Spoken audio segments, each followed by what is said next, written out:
se você ficar com assim.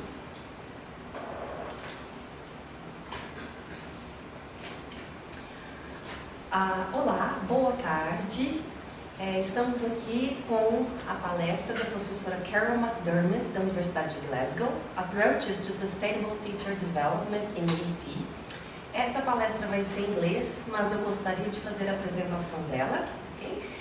And so I'm going to switch to English. She is a senior lecturer in English for academic purposes and also English for academic purposes, manager for teacher development in English for academic purposes and the Department of English of Academic Studies. A lot of EAPs. I tried to say the abbreviation for you to understand. Okay, without further ado, our visiting scholar. Oh, hello. Thank you very much for having me. Thank you for Meridian, Letras and Campus Print for sponsoring my visit here. I've been having a wonderful time in USP with the graduate seminars and the workshops on teaching English for academic purposes. And this talk tonight is about approaches to sustainable teacher development in EAP, because we're interested in teacher education. And I'm going to do it by telling you a bit of a story. So I'm going to talk through how we've developed different approaches and what we've done with teachers and ourselves in my English for academic study at the University of Glasgow. I want you first of all though to think about teacher development and continuing professional development and scholarship and research in relation to your job in teaching. And so hopefully you can see this. And I'd like you to put in some words or phrases that come to mind when you think of continuing professional development, TESOL or scholarship, teaching and learning, or research. Thinking about your teacher development, your approaches, or your views on it. You can scan the QR code, or you can go to menti.com, and there's a voting code there. I'll give you a minute or two just to do that. Any words or phrases that you think of when you think of teacher development. And you can watch people here scanning the code, so I'll see how fast or slow you go.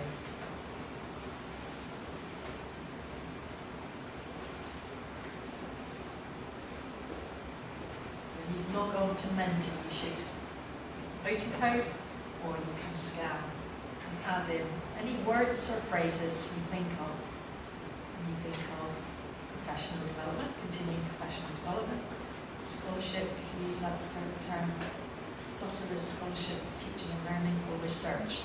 In relation to teaching, and we're talking about EAP, so you can also talk specifically related to EAP contexts, or others.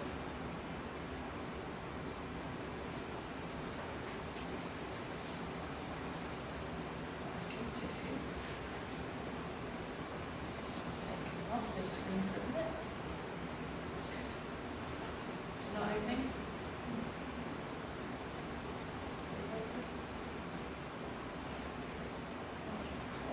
Just for a second. Yeah. Okay. This is what we're seeing coming up. Adding any words or phrases. This is just your views on it.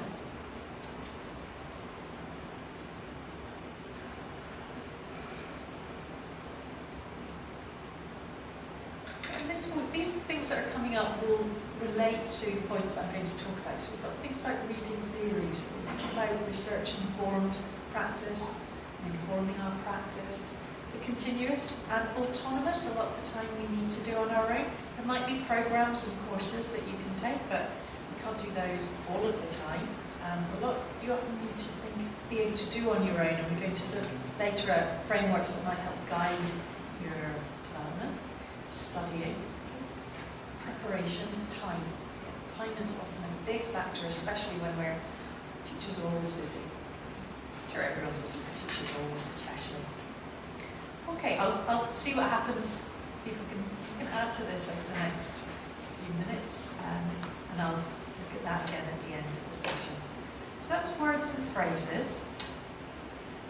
The key terms to keep in mind when I'm talking about our approaches are continuing professional development, so continuing through your career. We talk of lifelong learning, but I think it should be career-long learning, particularly if you want to retire at some point, maybe learn other things.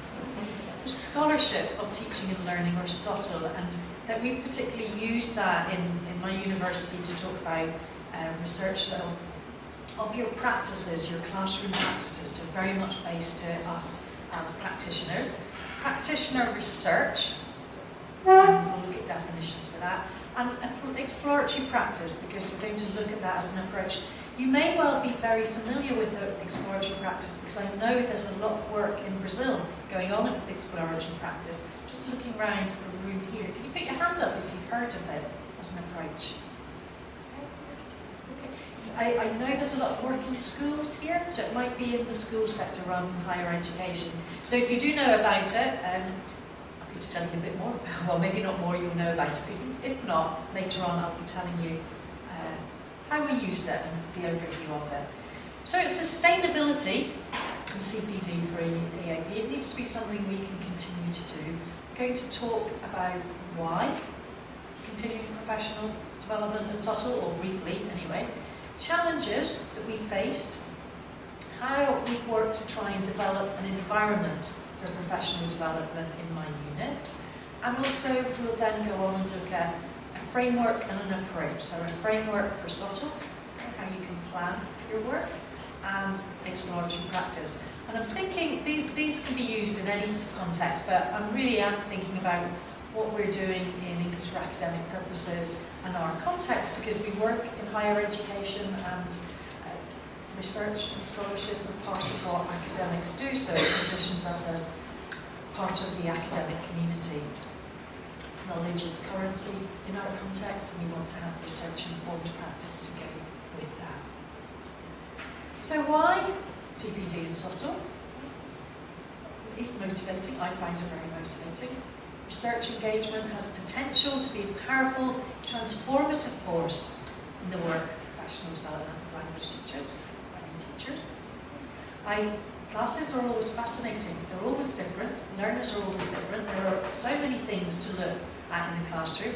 Sometimes it can feel that, oh, you're doing the same again, but if you've got something to research or look at, or that's interesting, I find it's kept me very motivating through my career, and colleagues. It's also often an expectation in our job description. It's part of what we need to do.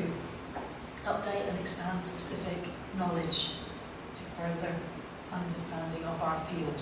So this is within the higher education job. It may or may not be part of your job, but certainly it's you can be motivated to do, and it's part of EAP teacher development. The Bali competency framework for teachers of English for academic purposes has this as a key component.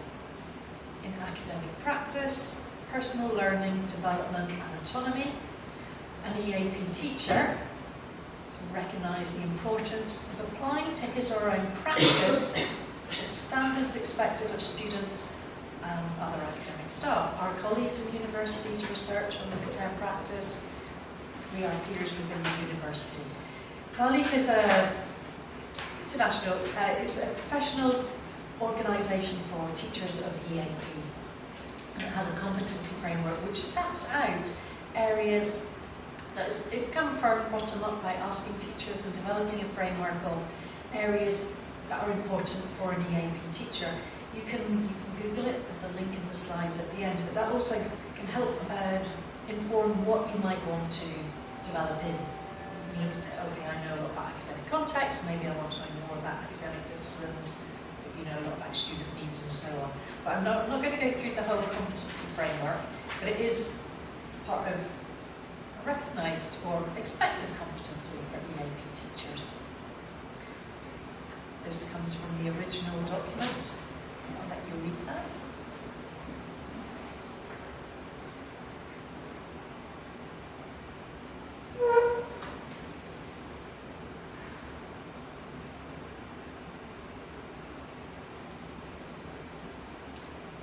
When you're reading it, think about what words or phrases in there stand out for you? I'm not sure if there's a chat function on the online one, but for people in the room, maybe tell the person next to you what words in there stand out for you.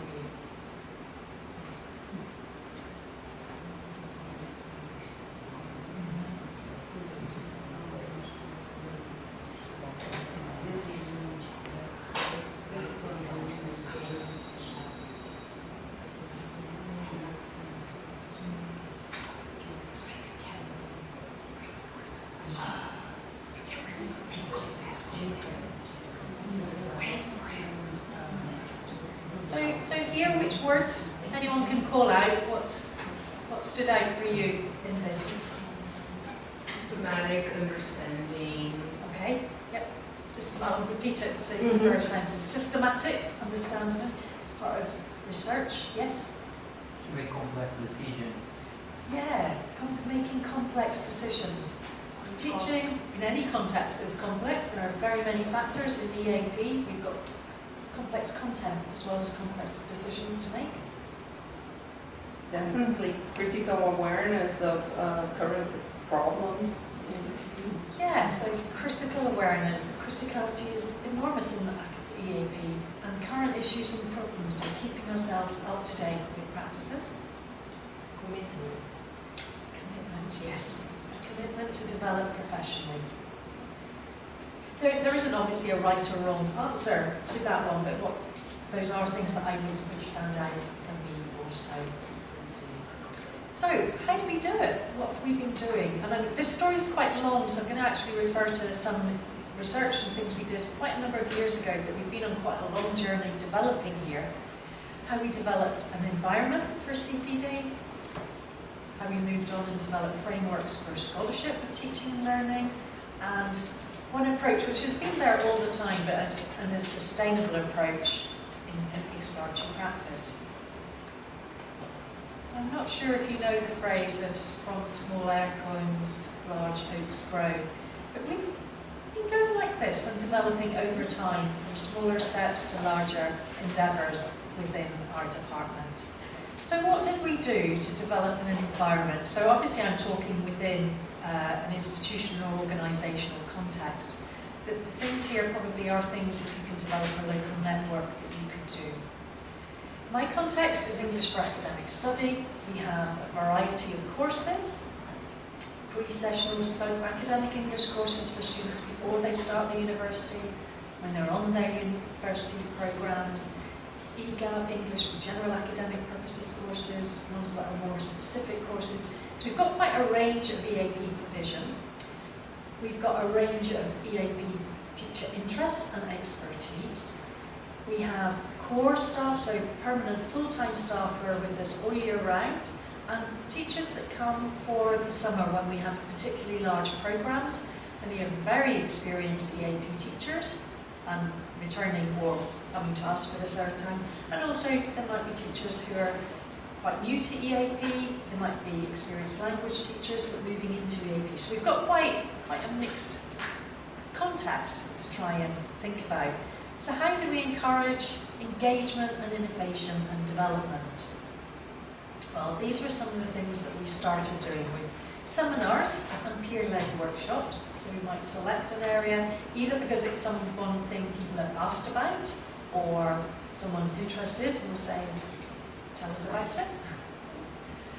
We have induction days. These are particularly for courses where we have a lot of teachers coming in, and we plan the induction to give familiarity with the needs of the students, the aims and the principles underlying our courses, but also each year we try and introduce what we're finding in research about teaching of EAP. So we might have readings and articles that we will get people to discuss and then relate to the course content, or it might be related to new initiatives in our programmes. We have reading groups. We have an EAP one, and this is from a while ago when we were quite forward-thinking and having a TELS, Technology Enhanced Learning and Teaching reading group. Obviously everyone's learned a lot about teaching and learning and technology in the last few years. And we organise informal reading groups. We say, okay, I quite like to read this. Let's meet on Monday at lunchtime, bring your sandwiches. What did you think of that reading?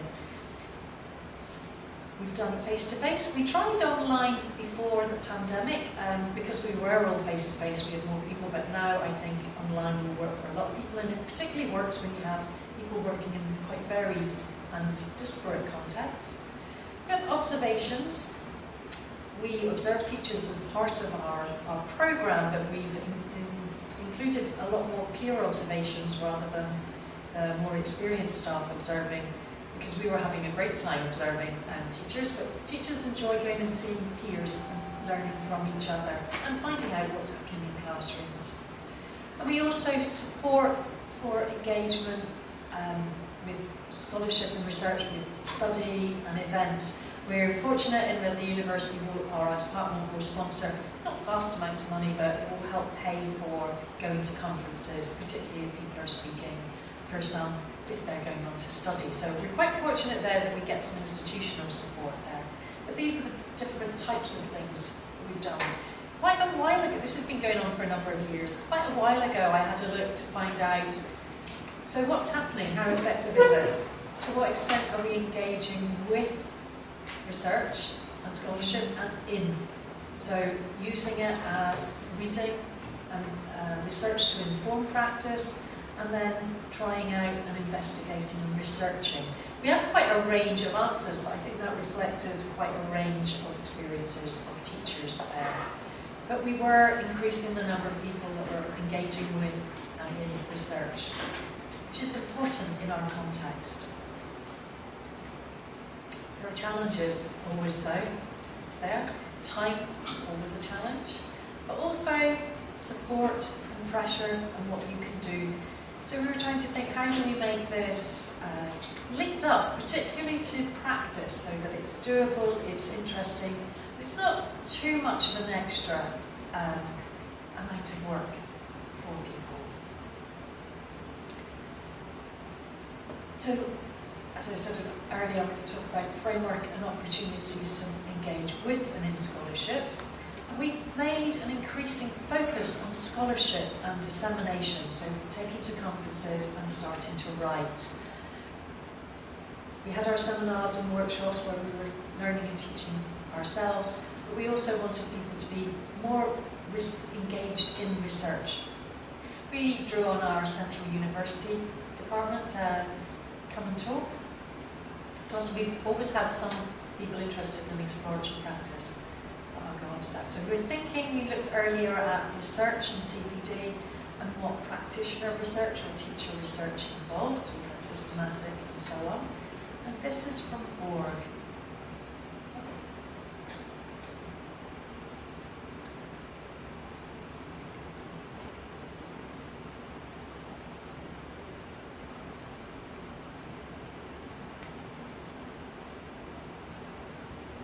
So again, we've got the systematic inquiry. There might be a range of approaches to conducting. It's about in your own professional context, so it's meaningful for you and your learners.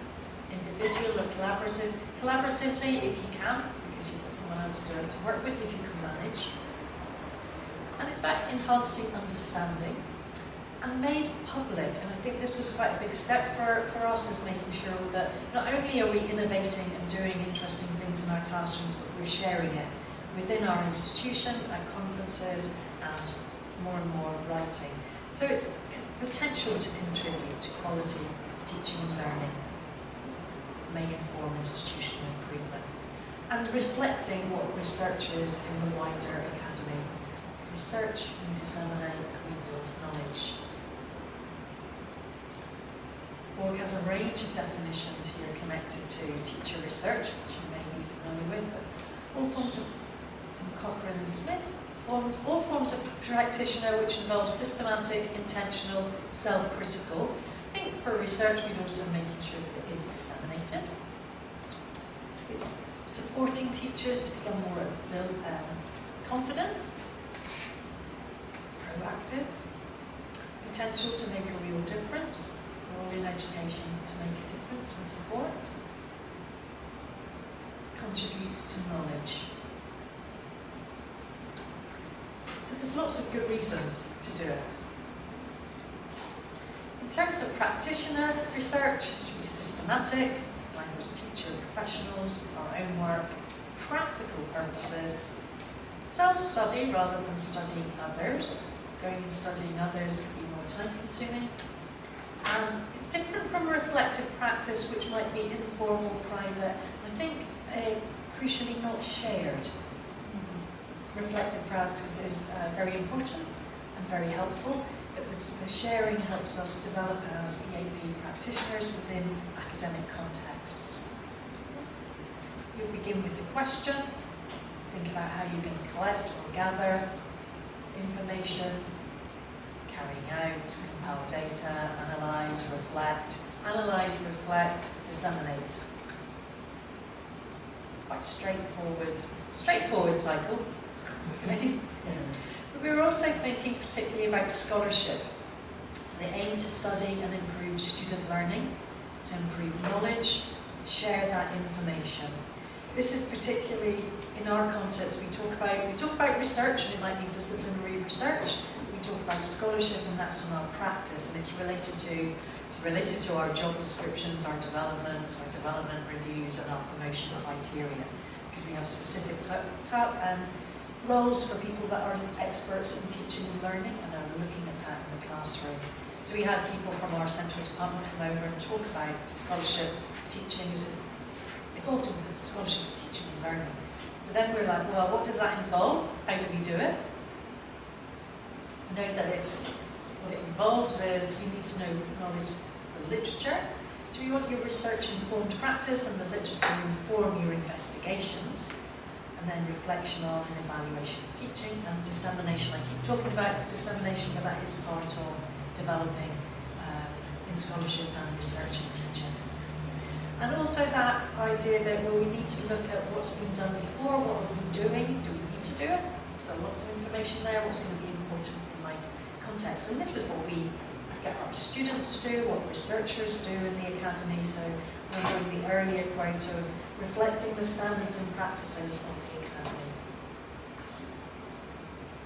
So we're looking at standard academic practice, engaging in practice, is for professional development, helps develop our profiles because we're engaging and we're disseminating and taking out. And then you develop standing in your own institution and more widely in the field.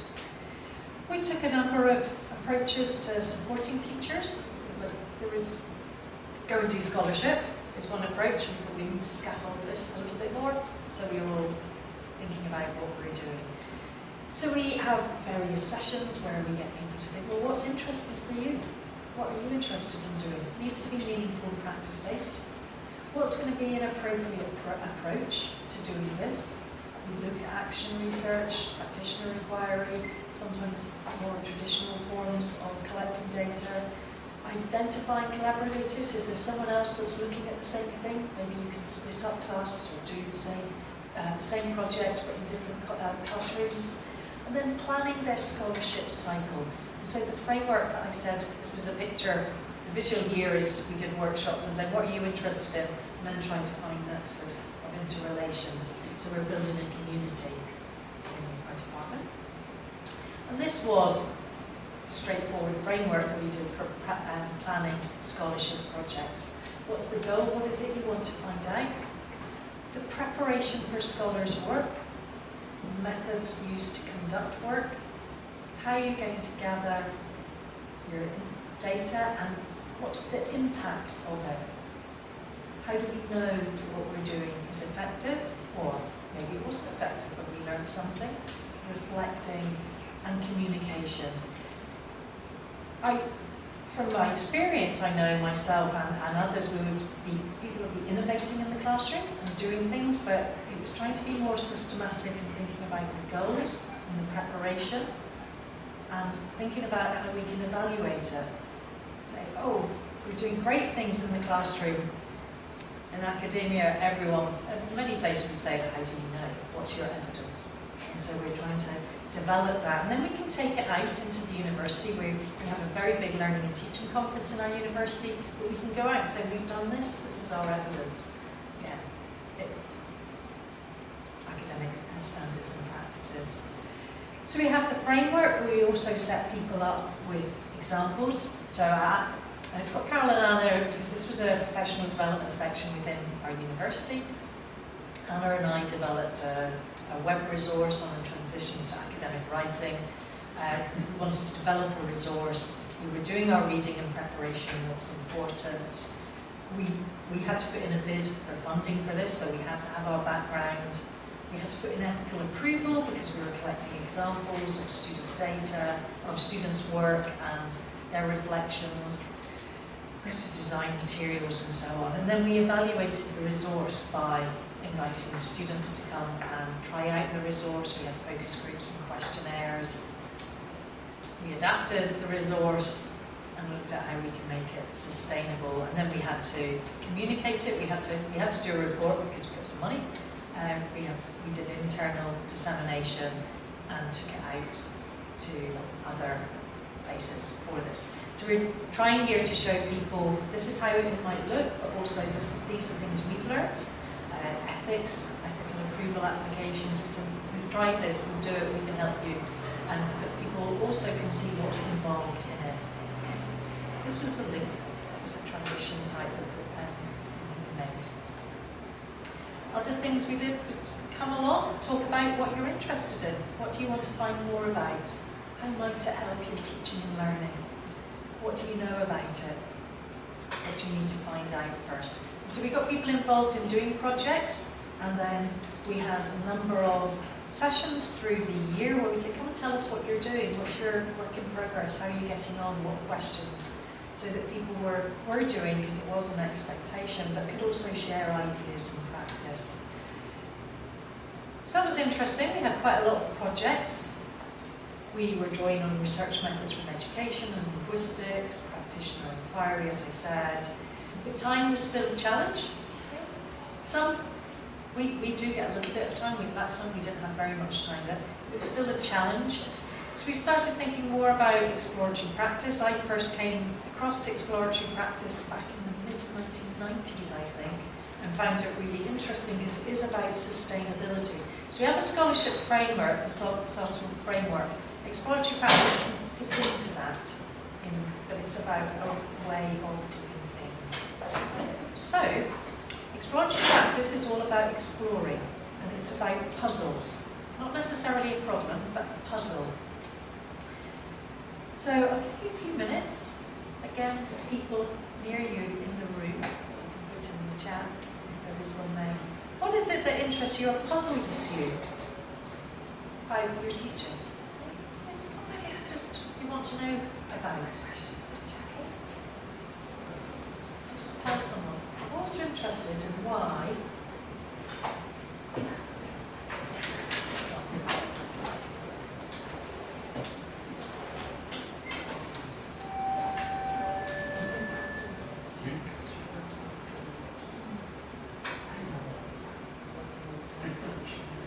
Anything that comes to mind, something you think, I wonder what's happening there, or why? What do my students think about that, or what do I do that?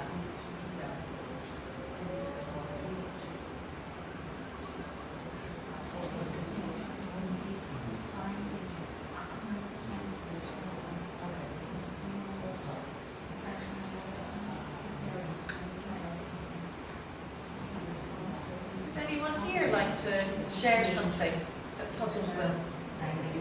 I was thinking about that table that you showed us with the goal and all of that. It makes a lot of sense. Structuring the reasoning for really developing the project. But then I thought that what you said could be a puzzle, not a problem. But I always think of a problem, even though it's not. So I think that's really hard. Working with an internship, for example, with the teachers that maybe a novice in the field, identifying a problem, because the goal, right, eventually is responding to that demand, Maybe you might just learn something, you might understand, but what is it that puzzles you about interns? How to teach students, Okay. okay, student teachers actually. how Okay. to teach, how to help them analyze the context Okay. So and realize what is an issue, or a puzzle or a problem that they want to address with their research and practice. Yeah. Yeah. Okay. Anyone else got anything that puzzles them? In addition to what you say is how to make my student. I'm outside classroom now, exactly, but when I was in, something that's always puzzled me is how to keep my student engaged and more than that, how to make them autonomous, more Okay. than self-sufficient. Yeah. So that was how to make learners engaged and autonomous. Yeah. Okay. So what I'm going to do now is just talk through the background or the definitions for exploratory practice, and I'm going to give you 2 or 3 examples so how you can see how it is in action. So this is the definition from Allwright, Hanks, Miller, Sampson Group. Dick Allwright is the originator of, or I first came across exploratory practice. Judith Hanks has done lots of work on this.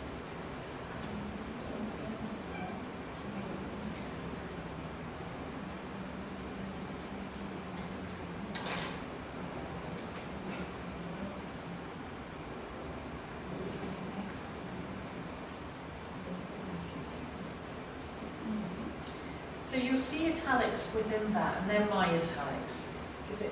Things that strike me as important are it's sustainable, and it's really about trying to make it sustainable in the life of busy academics and professionals and teachers. Okay? Getting on with their learning and teaching. One of the challenges, unless you have time, is how do you do this on top of everything else that you have to do? It's about developing your understanding, a way for teachers and learners to work together, because they're part of the story, so it's really engaging them in, you engaging with your learners or them with you about what's happening in the classroom. You need to, if you can understand what's happening, be engaging with them.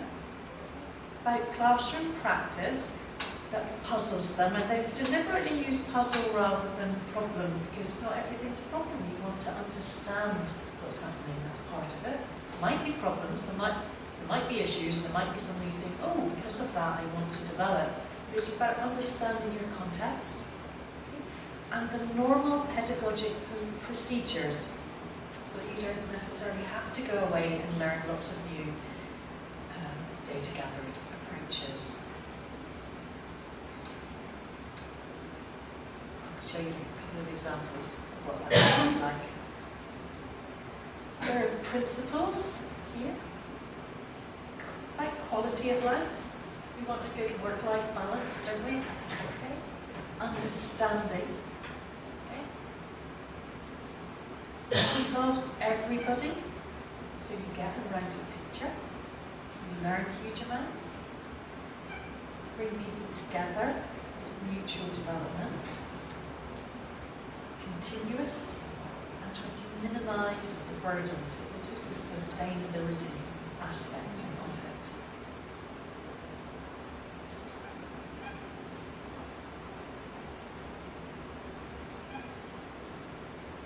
That's how we do it. A puzzle. What's puzzling me? How am I going to get information on this? And how am I going to do that in a sustainable and integrated way so I'm not adding anything on? Very often we have no time to do everything we want to do in the classroom anyway, so you certainly don't want to have to add on additional tasks or activities. Reflect, interpret, think about the implications. And I've put dissemination there because we need to disseminate. Exploratory practice may not always do that. You might not want to, you might not need to in your context. But I think within EAP and the academy, we do want to, and we need to, depending on your context where you're working. How do you do it and how do you integrate it? There's a lovely term now called peppers. Okay? So potentially exploitable pedagogical activities. Slightly adapted activities teachers and learners are familiar with. Tools to involve practitioners in reflexive process. So reflection looking back, reflection looking forward. So you're thinking about what do you do and how you can adapt that slightly so it meets your aims of exploring and understanding your learners in classrooms. So, I'm going to tell you about one of my first early puzzles. And I was interested in why and when do my students use their first language in the classroom? There were students that were from the same language background. It wasn't necessarily a problem. I was just thinking, what's going on here? When are they using it? Because I'd done some work and took a note of every time they were using their first language. And I said, I know they know that in English, and I wanted to know why they were using their own language. Do they find it useful? What's happening? Okay. So I was doing some reading about code switching, translation. I found some things about, well, students sometimes use their first language for group allegiance, bringing people into the group and out of the group. Are they using it to learn something to help them? What are the reasons behind that? So I thought, okay, I'm going to try and find out about this, and I'm obviously getting the information from the students. So my paper was a speaking discussion about the use of L1. They were doing speaking, we had speaking lessons. So the subject of discussion was, why do you use L1? It had a ranking task, do you use it for these parts? Compare with people, prepare a presentation on it. So they were practicing their speaking, which they needed to be doing in the class, but the object of the discussion was L1. Okay. And it was quite interesting. They were using it sometimes to explain things. It was more economical. Sometimes it was just easier. They were tired. A range of reasons for it. But I found out about it. They could tell me about it. And sometimes we said, oh, do you need to do it there? Do you want to do that there? And some things will change, or there's some things where you think, no, this is just the best way to do it. I did present at a conference. We had internal CPD, so I was bringing in that cycle. That's quite a simple one. It was something that was interesting, but I was using what I normally do in the classroom to collect information. As I said, I learned about exploratory practice quite a long time ago, and at one point in the mid-2000s, I met Judith Hanks at Leeds, and they were doing learner puzzles with getting the learners to make the puzzles rather than the teachers. I thought, oh, that's a neat idea. Okay? Let's get the students to investigate their puzzles in the classrooms themselves. We had a year-round English for academic purposes pre-sessional course students coming for the whole year, and we were incorporating an independent study project strand into the course, partly because we had quite intensive courses. Students came full-time to us, and then you'd meet them around the campus later and they'd say, oh, we really miss the department, we don't get nearly so much support as we did. And we thought, actually, that's not a good thing. We're not preparing them for academic study if we're spending so much. We need to make them more independent and autonomous. So we had a series of projects, and they did surveys, they had to go out and do different things, they designed them themselves. But one was about students identifying their puzzles. So in the same way that I looked for a puzzle in my language classes, they had to investigate their own puzzles. They might be like, why is there so much vocabulary, or why do we do this in writing? So they selected their own project, and then they had a certain amount of scaffolding where they're, well, how can you find the information? Go away, collect that, come back, you're going to report. So they had a series of classroom ones that would guide them to it rather than tell them what to do. And then we had a poster or multimedia presentation events. We had a room that was set up with technology where they could show slides or little videos they've made or presentations. So this was quite a long time ago. The project carried on for quite a long time. I'm sure the course has slightly changed now and it's not there. Students were very much engaged in it. Some teachers really quite liked it. Some were more, because it's very, very learner-led, and so you need to be able to be free with your students and let them run the process. I think any time in exploratory practice you need to be quite open to getting feedback. If you find something you want students to investigate, or you investigate your practice, you have to be ready to say, to get the feedback and be like, I really don't know that.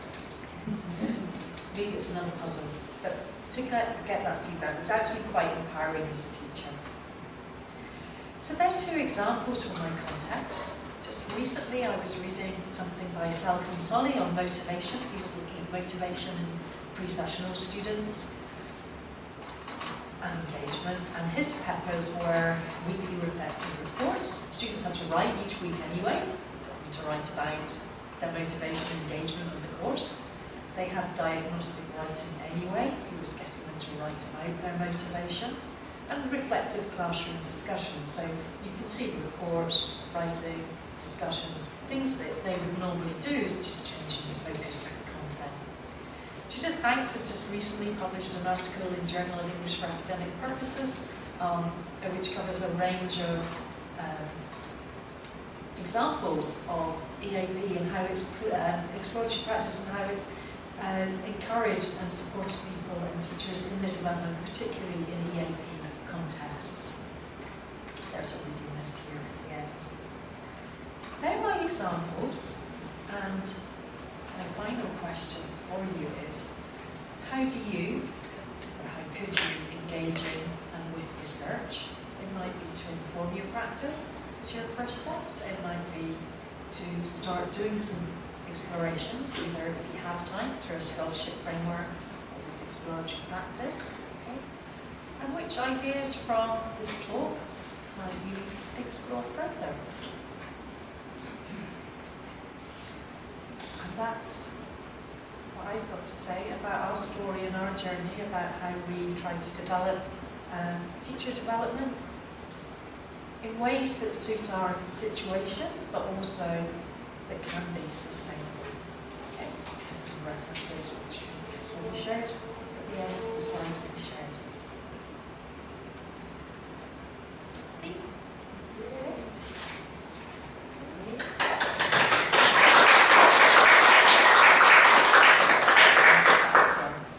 Anyone's got any questions? Any questions from? We have one from the interaction moment, Zahid, I think. What puzzles me is whether my learners are getting my teaching points. How do I know that? Yeah. That's a really good puzzle to look at. And so,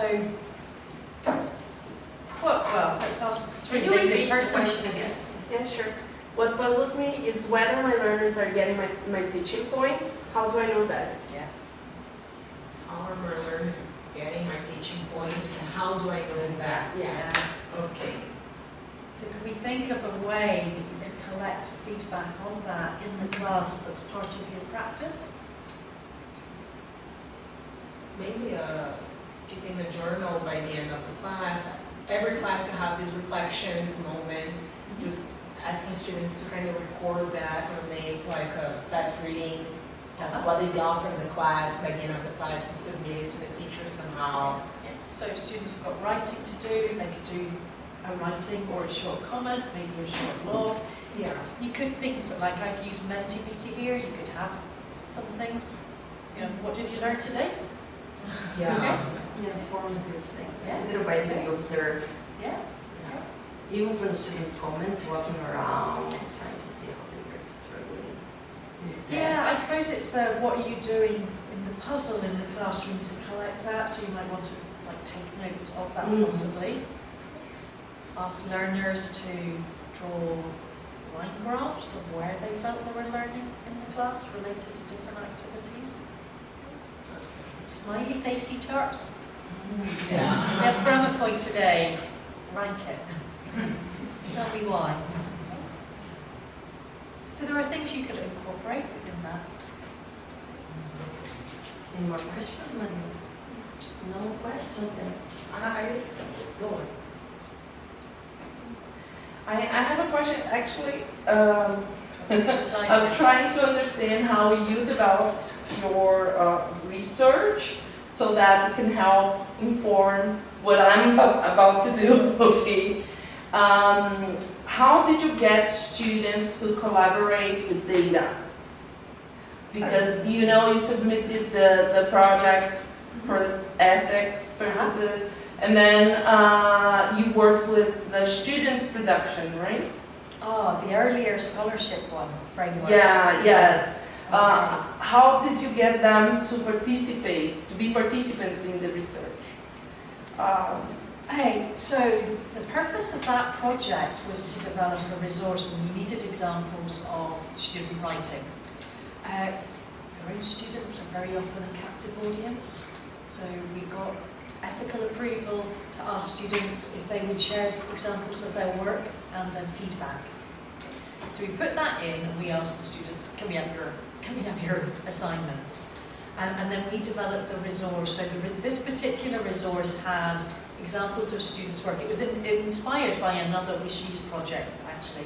But the resource has examples of student work, is familiarisation with the assignment, and then it has a commentary of, it was me and Anna doing it, we're talking about why the work was successful, how it related to the criteria, and then there were transcripts. In terms of the evaluation, we asked them to come to a focus group and gave them coffee, I think, and biscuits. Okay? They didn't come for a very long time. We gave them a questionnaire and asked them to try it out. They were interested because it was their own work as well, which was kind of interesting. But yeah, no, we got a room of tea. You asked them before they produced the text or after that? Whether we could collect the work before. Whether you could use it for research Before. purposes before? You could do it after, so long as they know Yeah, what it's because specifically for. It depends. It depends on the group, I guess, Yeah. because there are issues of assessment and Yeah. so we don't know. Yeah. It depends on the group. Okay. I had a question about this exploratory practice. How did you manage to keep like the systematicity, like being systematic in your data collection and not cherry picking, because sometimes you like how to frame it in a way that it can be systematic and keep objectivity. Because sometimes like when you work with the reflective practice, observing your practice, sometimes you are the subject of your own analysis, and you can have review hindered by.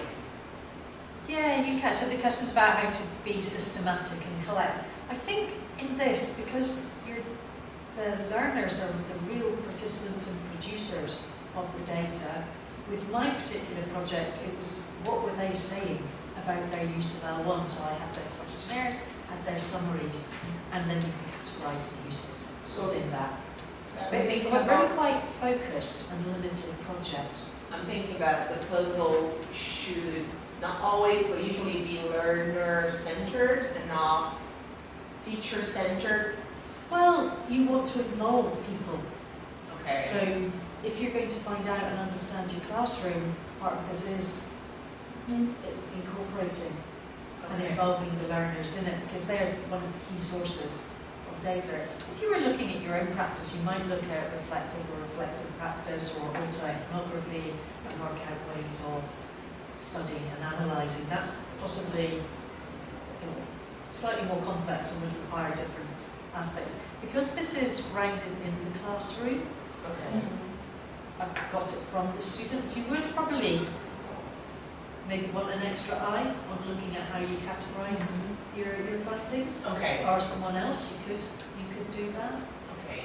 A lot of it's about the focus All right. of it. So, Carole, Yeah, you did. it's a good question. It is something to think about rather than saying, oh, I like that quote. Okay. You have to be honest with yourself and the data that you get, and that's part of the part I was saying about being open to the feedback. Because sometimes you'll get feedback and you think like, oh, that was great, and then they'll go, no, it wasn't. All right, you've got to be able to take that on the chin, I think. And I'm not going to disseminate that because Yeah. But yeah, you're going to need to. yeah. Okay. Daisy has a question. Yes, you talked about puzzles. I'd like to ask you about your puzzles. My puzzles. Nowadays. Nowadays, it's how you engage teachers from lots of different backgrounds or levels of experience in scholarship, and what makes them more engaged or not. First, trying to understand what is, and in some ways, it's not always a problem, Maybe some people will be more engaged than others, but I'm quite interested in the first steps for people. And then I'm interested in how people learn in teacher education and in EAP, and what sort of things we can do to not only engage, but also to see what the impact is, because I find that's one of the biggest challenges, is I can try something, but how am I going to evaluate how effective that was? I have a question. Thank you for the lecture, for all the insights. But I was thinking Highland calls a lot of attention about the crucial role EAP teachers have in higher education, especially nowadays, and gradually more tasks, duties are being on their laps. So how, and you more than once you said, well, time is a challenge. And what you showed us, the research and exploratory practice, that requires some time, some thinking, how to conciliate the challenge of the challenge of this importance, but also the fact that they are oftentimes not appreciated by the administration, and put something else beyond the teaching. Yeah. Well, in terms of the scholarship framework, we're fortunate where we are, although we never think we have enough time. We are given an allocation of time to do some scholarship. Mm-hmm. So we can. We need to plan a long, thin project rather than a big project over time to work through a scholarship framework. That's one way. And then encouraging people to do something about their own classroom, because it's two birds with one stone rather than something new. I think looking at your own practice is going to be interesting for you, and it's about what you're doing, rather than having to do something extra. In terms of exploratory practice, I think it is being small scale and thinking about your classroom, but I think the really important part is the peppers. You do need to think about what you're doing, but we're often thinking about what we're doing, but how you can use what you're doing anyway in the class. Now, you will need a thinking time, you're right, before what is it you're going to do. Maybe you're doing a bit of reading. And then what you're going to do with the information you get. But the crucial part is having it integrated into the classroom. It will take some time, but any professional development is going to have some engagement, require some engagement. I think trying not to start too large scale unless you have got time. Questions? Questions from the audience? No. So should we stop here now? Yeah. Well, thank you very much, Carole, for this insightful lecture. Thank you, the audience. Good night. Thank you.